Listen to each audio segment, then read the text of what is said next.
And now it's just going in circles.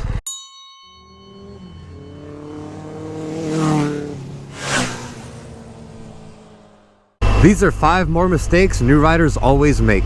Number 1, whenever you come to a stop, you want your handlebars straight and your eyes directly straight ahead. Very easy to tip the bike over if you have the handlebars turned, or if you're too abrupt on the brakes, or looking down, or all 3. And this is what could happen. So new riders do this a bunch. They're about to come to a stop, right? They pull in the clutch, the handlebars turned, and and now it's just going in circles. Ah! Stop! Don't do that.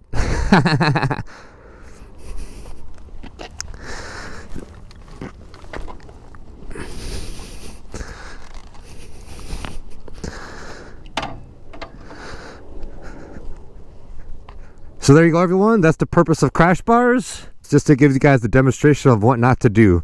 Keep the handlebars straight, eyes straight whenever you come to a stop. That is mistake number 1. Mistake number 2 is what I'm doing right now. Riding in too low of a gear everywhere. Go up a gear higher. Most of the time, it's a good advice to tell a new rider, go up a gear. Whenever you're in a lower gear, the throttle is way more sensitive. It's going to be kind of jerky on you. And you're like, holy crap, what's going on? You're in too low of a gear. Go up a gear, right? And this makes sense. And this is what I used to do as well, because when you're in a lower gear and you roll off the throttle, you have a lot more engine braking. And that's going to give you confidence to slow the bike down. Since you're a newer rider, you don't have that much confidence with the brakes yet. So engine braking is what you're going to be using a lot, just rolling off the throttle. But if you're rolling off the throttle in 3rd gear, like, oh man, it's not slowing me down enough. Well, I know, you have to go use the brakes, and that's the whole purpose. You see what I'm saying? So don't do that, everyone. Ride in a gear taller. Even right now, on this road, with speed limits like, I don't know, 45, 50, people just ride around in 3rd gear, you know, or like 2nd gear, riding around everywhere. Go a gear higher. There's no need to ride around in such a low gear. The next mistake new riders always make is they're just moving their hands too fast. Whenever they go on or off the throttle, on or off the brakes, shifting, letting go of the clutch, they're just, right? Everything is too fast. And the bike is just as fast and will react just as fast as your hands move. So if you want the bike to be smooth, if you want to be a smooth rider, you need to slow your hands down. Whenever you're pulling in the clutch, ease it back out. Don't just let go of it. Whenever you're rolling on the throttle and rolling off the throttle, do it like a bell curve, nice and smooth, nice and slow. No more of this choppy on and off heartbeat throttle. Same thing with the brakes, on and off, on and off, on and off. This is ridiculous. Slow your hands down. There's no need to move your hands so quickly, right? Especially new riders. And if you do that, you're not going to gain confidence with your bike. You're actually going to get afraid of the bike. And if you want to get yourself in trouble very quickly, start moving your hands super fast everywhere you go. It's not a good idea. Another mistake new riders do a lot, and I get asked about a lot, is whenever they're going through a corner, they tend to want to pull in the clutch. It's like a safety mechanism that's absolutely detrimental. You never want to do that. The only time you pull in the clutch is if you're going less than like 15 miles per hour and you're doing some low-speed MotoJitsu drills, or if you're shifting gears, or if you're starting and stopping. But to pull in the clutch and kind of just coast like through a corner, like out through the twisty mountain roads, or going on an on and off ramp or whatever, that doesn't make any sense. Once you pull in the clutch, you're losing all the gyroscope, right? You're losing all your engine braking. So don't do that. Don't touch the clutch. Like right now, I'm about to make this right-hand turn, right? So this is what new riders do, right? So first they're jumpy, so the downshift and downshift again, and the bike's jerky, whatever. So they're going like 30 miles per hour still, but then they pull in the clutch and now they may slow down too much, whatever. Now they're in too low of a gear, and the bike wants to stall because they're in too low of a gear. Don't do that. Keep on downshifting, use the brakes, slow down, and just leave the clutch out. The only time you use the clutch is to shift. There's no need at all. Whatever you're doing, do not pull in the clutch and just go through an on or off ramp. The only time where this is acceptable is this. So let's say I'm going to turn right here, right?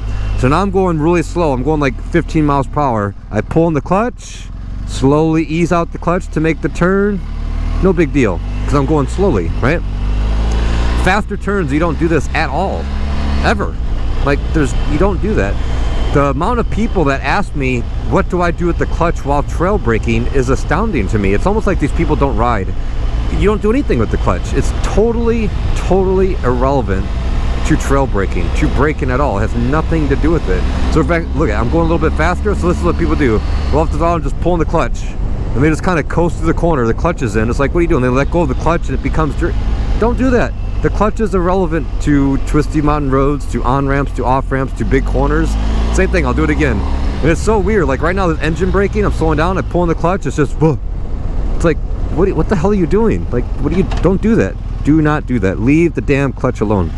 And the last mistake new riders make is they don't do what I'm about to do right now. So once I get to that shadow up there, I want to stop as quickly as I can. Second gear, like 20 miles per hour. Here we go. Look at.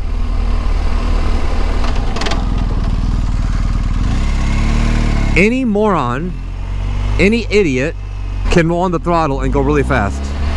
The skill is, can you slow this damn bike down? And if you think you can slow down very well, but you don't practice, got bad news for you. You can't. It's a specialized skill to learn to stop the bike as quickly as possible. The technique for stopping any bike as quickly as absolutely possible is this. It doesn't matter if you have ABS or non-ABS. Always pretend your bike doesn't have any technology, because if you rely on the technology to save you, you're probably going to end up being screwed. ABS doesn't mean anti-crash. It just means anti-lock. So with the front brake, no matter what bike you have, ABS or not, it is smooth, increasing pressure on the front brake. 10, 20, 30, 40, 50, 60, 70, 90, 100. That's what you do with the front brake.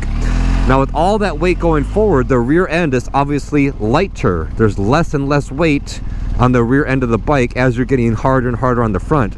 So the technique for the rear brake is you start off with a little bit of pressure, start off light, but then taper off. Lift up your foot as you're squeezing the front brake. I used to tell riders when I was teaching emergency braking, when I was still a motorcycle instructor, the more you squeeze the front brake, it's like lifting your toe up. Say there's a string attached to your front brake and your toe. As you squeeze, your toe lifts up. This is the technique. Look at. So you start with a little bit of pressure, you got a little bit of brakes, but as you increase brake pressure, your toe comes up. You decrease rear brake pressure as you add front brake pressure. That is the technique. And if you don't think that's the technique, go find a bike with ABS, go 20 miles per hour in second gear, stop as absolute fast as you can. If your rear tire skids, you have way too much pressure on the rear brake. So it doesn't make any sense. So, and you don't have to do this for an hour, all right? Do it for 15 minutes. Like a second gear, 20, 25 miles per hour, pick a shadow, stop the bike as fast as you can.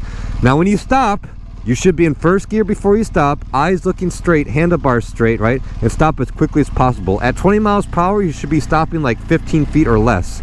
And that's all you got to do. Just spend 15 minutes. Just go brake, go brake. Again, any moron can just twist the throttle and like, now they're going really fast. They may whiskey throttle and freak themselves out and just keep on accelerating right into the curb and crash right into a parked car, into a tree. Anybody can just twist the throttle. There's literally no skill in doing that. So if you're going straight down the highway at 100 miles per hour, good job. Anybody can do that. A 12-year-old can do that. 5-year-old can do that. A monkey could do that. Just go like that, you'll go. But to learn how to stop the bike and slow it down, that takes a whole lot of skill. It takes like true mastery to really understand how to do that, when to do that, and it takes a tremendous amount of practice. And a lot of riders don't do that. They get nervous about going quickly, they get nervous about going on the highway, they get nervous about all this stuff. And what's the underlying variable? You will have no problem accelerating and going faster once you actually learn how to slow the bike down. If you never learn how to slow the bike down, you never learn how to trail brake, you never know what the limits are of your bike and what the skill is and how quickly you can stop, you are always going to have issues and fear to go quicker. I don't think anybody has an acceleration problem. I think people have a braking problem. Once you learn how to slow this damn bike down, throttle is no problem. You won't be afraid of the highway anymore because you know how well you can stop and you practice consistently, and that's really the key thing. So let's do a little review. 5 more mistakes new riders always make is whenever you're coming to a stop, you have the handlebars turned, you're looking down, too abrupt on the controls, the bike tips over. Number 2, you pull in the clutch whenever you're cornering at higher speeds. Why are you doing that? Do not do that. Leave the clutch alone. Number 3, you're riding around in too low of a gear. You're riding like second gear going 50 miles per hour. What the heck are you doing? Go up a gear, shift up. Number 4, you have way too fast hands. You're just on and off the throttle, on and off the brake. You're just twitchy everywhere. Slow your hands down. The bike will be more predictable. You'll have a whole lot more fun, and the bike won't freak you out, and it won't put you in a situation you can't handle. And the 5th one, practice emergency braking. Any idiot can twist the throttle and go fast. The real skill are people that know how to slow this bike down in any environment, at any pace, anywhere they are. Twisting the throttle is easy. Learning to brake is hard. So practice emergency braking. You do those things. You do these 5 things. Your riding will absolutely transform. I guarantee it. Thanks for watching. Hit subscribe. Share this with a bunch of other new riders. And talk to you guys later.